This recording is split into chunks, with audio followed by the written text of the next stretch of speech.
where do you think we need to start in terms of like changing people's attitudes? Do you think it starts in education, or do you think it starts in politics, in government? Where do you think? Obviously, it needs to be a combination of a lot of different things. Yeah. But like, it's like you said, it's such a big task. Yeah. So where do you even begin? Yeah. So again, in my M13 Black History project, we invited 3 people from our community to talk about the same issue, and it was Junior. I'm going to shout him out. Junior Akinola, Alice Spencer, and Latoya. They each gave an answer, which I always remember to this day. They talked about representation in the workplace, in every aspect of society, that people need to see black and brown faces, and those people that have voices and things to say need to be put on a pedestal, need to be seen, need to be heard, and not in a tokenistic way. Education was the other point made, in that in schools, in the curriculum, there has to be honest and a truthful exploration of the UK's involvement historically in the injustice of black people, and it has to be faced, and the consequences of that, whatever it is, whether it's guilt or shame, deal with it.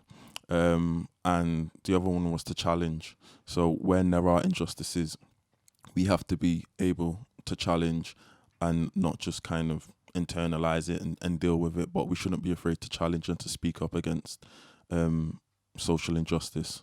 Yeah. So yeah, I take that with me, kind of, as you can see, as a I like to define it as representation, educate, and challenge. Okay. Yeah, hope that makes sense. Yeah, man. Yeah, it does. Yeah, it's funny. Around the time of the whole Black Lives Matter thing, when was that? Last year? Was it a year ago now? Last summer? For white people, just last year. For black people, it's been our whole life. Oh, the struggle continues. But you know what? With this whole COVID thing, you kind of forget whether it was last year or the year before. Time feels very odd, doesn't it?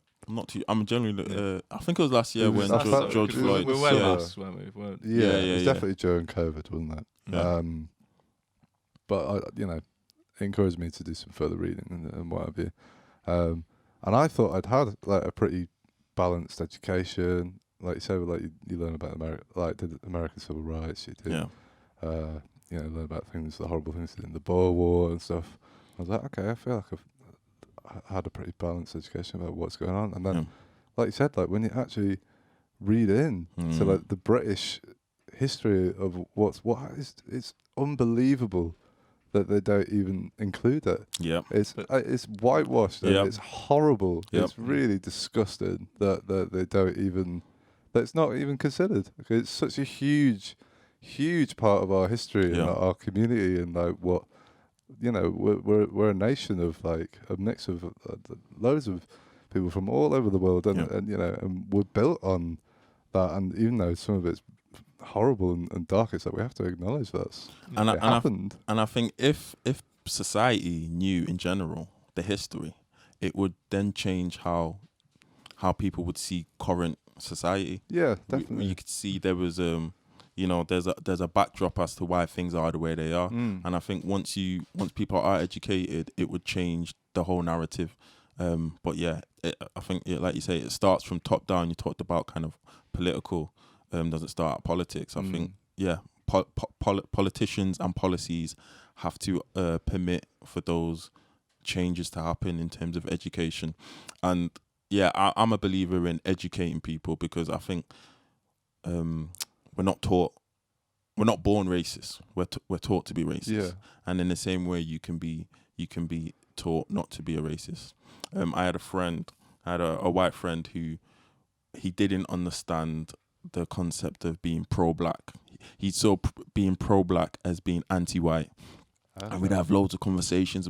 And I'm like, no, I'm just trying to uplift the blackness, because it's been so kind of denigrated for years. It's like, no, you're anti-white, you're against white people, and he just go on for, and I'm like, oh,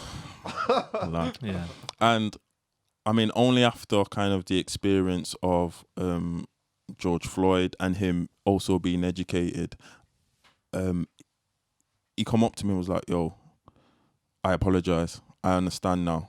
I see the injustices. Right. Before I couldn't. It was my white fragility that stopped me.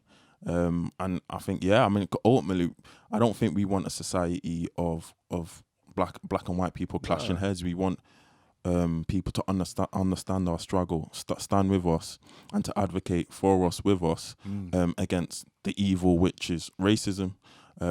So yeah, I'm an advocate for education, but also if it comes a time when people are willingly being ignorant, when that tension comes, you gotta suit up like Captain America says. One of the most painful things to witness in that whole time, and this is coming from like a middle class white dude. Do you know what I mean? But seeing this thing like the all lives matter thing. Oh yeah. I've never seen anything like that. It's like, that's because you're white. I don't think I'm not a genius here or anything, man. I don't think I'm going crazy, but I think like the whole reason that you're unable to see it is because you're on the other side of it. That's the infuriating thing. And again, it's like you have to educate people, and like if people are kind of like that, have that kind of fragile thing of like if they feel challenged, they want to like turn on it and like maybe try and come up with an argument why it's not that simple or something like that. But for me, it's like the whole point is like, for the time being, white people kind of need to be challenged until like, I don't think that's crazy to say. It's like I'm absolutely fine with feeling like challenged right now because that's the way out of it, isn't it? It's got to be the only way out of it. But. And it reminds me of, I know we were talking about Piers Morgan the other day, just before, his fragility of being challenged on national TV and then him storming out, which is typical white fragility in that once you're being challenged about your racism, either you claim reverse racism or kind of exit the situation and try create a imagery of you being a victim in the situation. But really you gotta sit down in it, embrace it, admit it, and work with those feelings ultimately. Yeah, man, definitely. I was gonna ask you a question. I don't know if it's a bit, I don't know. I'm just gonna ask it. Yeah. Do you feel, and I feel like this, that particularly with the summer when all this Black Lives Matter, all George Floyd thing, do you think, I feel like a lot of people kind of jumped on the bandwagon and then after like a month or so, they fucked off again. Is that just me, or like I feel like there was a lot of like, do you know what I mean? Like people like putting their fucking the pictures on, and then it's like, whoa, we're standing with you, and then after a month, it's like, where are you? You're gone. I'm glad you said that, because the worst thing we want is it to be seen as like a photo opportunity. Yeah, exactly. Even though it brought a lot of attention. The aim of the game is for long-term change, and I think people do need to be, if they're invested in it, they need to be able to challenge racism, not just on the stage in front of a camera with a sign and a placard. It's when you go to work and your manager is acting a certain way to the black or brown person, how are you going to challenge that racism? When you see, I don't know, if you're a teacher and you see a teacher who gets all the naughty children together who so happen to be black in the bottom set, and they're not giving them the same attention as other students, how are you going to challenge that kind of racism, everyday racism? When, I don't know, an old lady walks across the road, when she sees, the one I love is when I'm walking down the road and an old white person will close the door when I walk past because they're fearful. I mean, Jesus. How's the little microaggressions? Yeah. How are we going to work with that? How are we going to deal with that? And that's where people need to put their energy in challenging racism, I think, as well as the protests, because that's all part of the same struggle. Would you say there's like a correlation between age and this is a weird question, but like the likelihood someone would have those kind of mindsets, like because it's a certain level of like toxic behavior and just being like out of touch with the real world. I think that's a truth in that. Maybe people from our older generation have certain things that they would seem as norms. Mm-hmm. Like I was on a first day training session last year, and the guy doing it, he was talking about how he saw an accident happen and he had to do first aid on a young girl, and he called her a collared young girl. Now for him, I know the term collared back in the 60s was probably the term used to describe black or brown people, but for us that's a racial slur. So I had to speak to him during the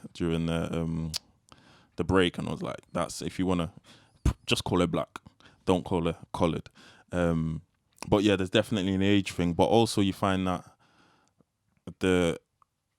there's also racism which has been passed down to generations as well. So maybe tensions between white working class males with black working class